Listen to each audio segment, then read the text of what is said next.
Is brought to you by Marcus and Mack, a law firm representing injured people, and she is indeed with Hofstra University. In fact, her title was so long it doesn't even fit on the back of the jersey. Everyone likes to make fun of that. What can I tell you? There's a lot to say. It wouldn't fit well in a tweet. if I could actually read this thing, we wouldn't have any time for the interview. Please don't. Everyone will laugh. Professor is fine. Okay, well, Professor Bose, let me tell you. Meena's fine, actually. Okay, Meena, just let me ask you this. How are you holding up through all of this? My goodness.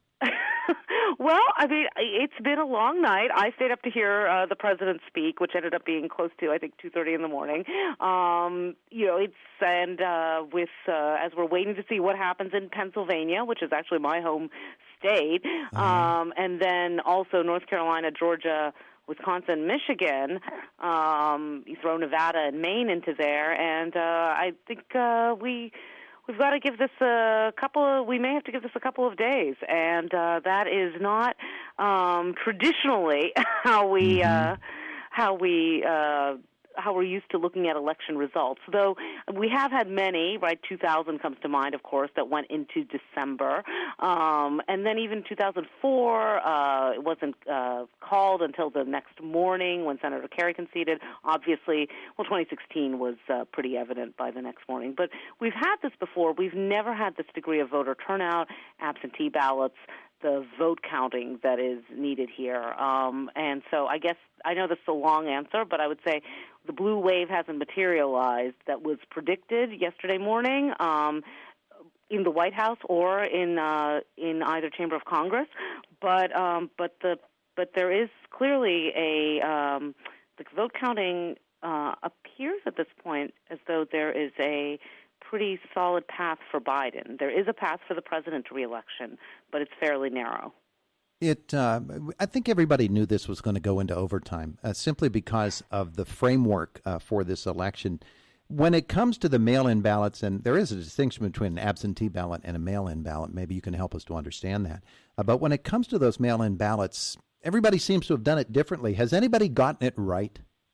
Well, and I guess I would say, there's early voting, right? And then there is mail-in voting, which is typically what we mean by absentee voting, right? And then there's actually voting in person. And so what's been unusual in 2020 is the number of states that have increased opportunities for you to cast your ballot. Well, and I'm sorry, you had also said what's the difference?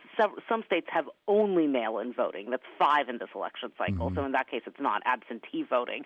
But for the vast majority of states, if you're voting absentee, you are in fact voting by mail. Have states got it right? I mean, I would actually say when you're looking at right now, the issue is not that there are problems with the votes. It's that it's taking time. And of course, in Pennsylvania, state law is that the votes aren't counted until Election Day. Some question about when that timing was supposed to begin, but it's the process takes time. Would Pennsylvania want to follow Florida's example and start counting 2 weeks early? That would be right. Then we would probably have more clarity. Would have had more clarity. Same with Wisconsin. But those are traditionally state-by-state decisions. So I guess I would just say I'm not sure that the gray on the Electoral College map means that a state has gotten it wrong. It's just that it doesn't guarantee election night results. It will be probably 3, 4, maybe even a week before a winner is declared, maybe as soon as today, but I would tend to doubt it. And then the court battles begin. How should we expect this next week or so to unfold with it being so close and each candidate having a pretty good say and a pretty good case to make? Yeah, well, I think those are all fair questions. I think it's very possible that we'll know certainly by Friday and possibly by Thursday morning. Again, if Georgia and North Carolina, though North Carolina has to count, they have up till 9 days to accept ballots, so that could take a little longer. But if they are called for the president, right, then we kind of focus on Pennsylvania and Wisconsin, Michigan, possibly Nevada. If Biden wins any of those states, that is probably enough, right, to push him over the threshold. So I think what we really have to do, we could know Thursday morning. It could go into Friday. It's not clear that there will be, candidates just can't pursue a case in the courts without standing. And at this point in time, it's not clear to me that there would be standing to pursue a case. Now, it could end up there, but we're not having the issues that we had in 2000 of ballots that were unclear and the need for the manual recounts and so forth. I think what we have to wait and frankly is we have to wait and see what these states bring in. The president of the states that are undecided really can't afford to lose more than 2 of the states he won in 2016, possibly 3. There are not expectations for a pickup. A state that was blue going red at this point. The question is really whether the president can keep most of his map. He's lost it appears that he's lost Arizona, and he's lost the 2nd District in Nebraska. There is a route to victory for the president for re-election, but it depends on him not losing more, if we concede Arizona, not losing more than another 2 states, and they have to be the smaller one, so it's really 1. So I think we'll know. I think there's a good chance we'll know by Thursday morning, possibly Friday. If it goes into next week, then we're in for a period of prolonged uncertainty. But we've been there before. We were there in 2000, and there are kind of larger questions I could say about the Electoral College.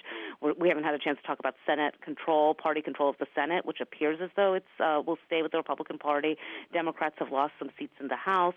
A lot of questions about governance, but I think we want to know the results before we go into those discussions.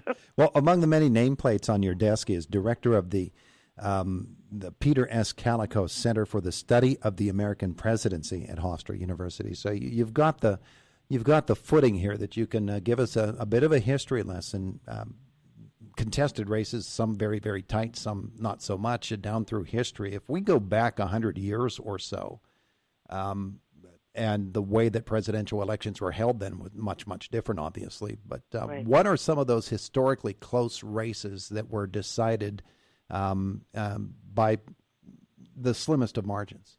Well, if we want to go back into the 19th century, I think the election that people are starting to talk about is 1876, where voter turnout was actually the highest recorded, above 81%. And right now, as I'm sure you've seen, we're looking at close to 70% voter turnout in 2020. I mean, that is historic. In over a century, we haven't seen numbers that high.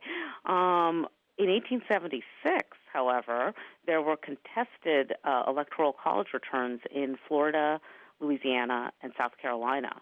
And so there were double return. There were multiple returns sent to Congress, and Congress created a commission to decide which ballots would be accepted, which electoral college votes would be accepted.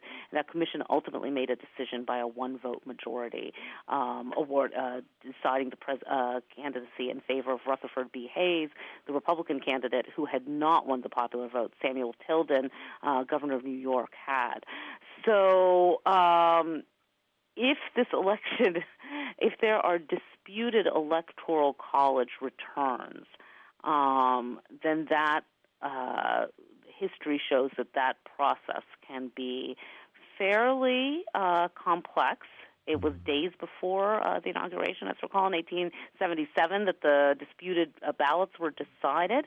And there are not, I guess I would say there are not strong precedents. There's a lot of room for interpretation, especially if there are disputes within states, for example, in Pennsylvania with a Democratic governor and a Republican state legislature. So what history shows us is when races are close in the Electoral College and when you have a popular vote, Electoral College votes split, things can get very messy, and we don't have strong precedents for guiding the decisions in those cases. Well, Ben Shapiro was talking the other day about a 269, and there was one service earlier this morning that said that it looks like that's very, very possible. Well, you know what? That was a scenario I had actually been discussing a lot over the past few days.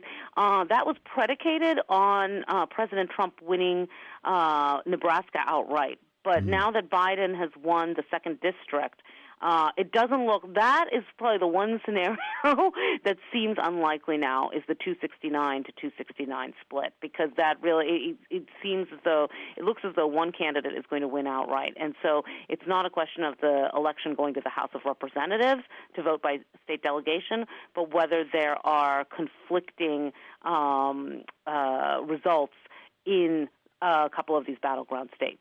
Well, we just might have to have them have a bowl off and see who can hit the 7-10 split.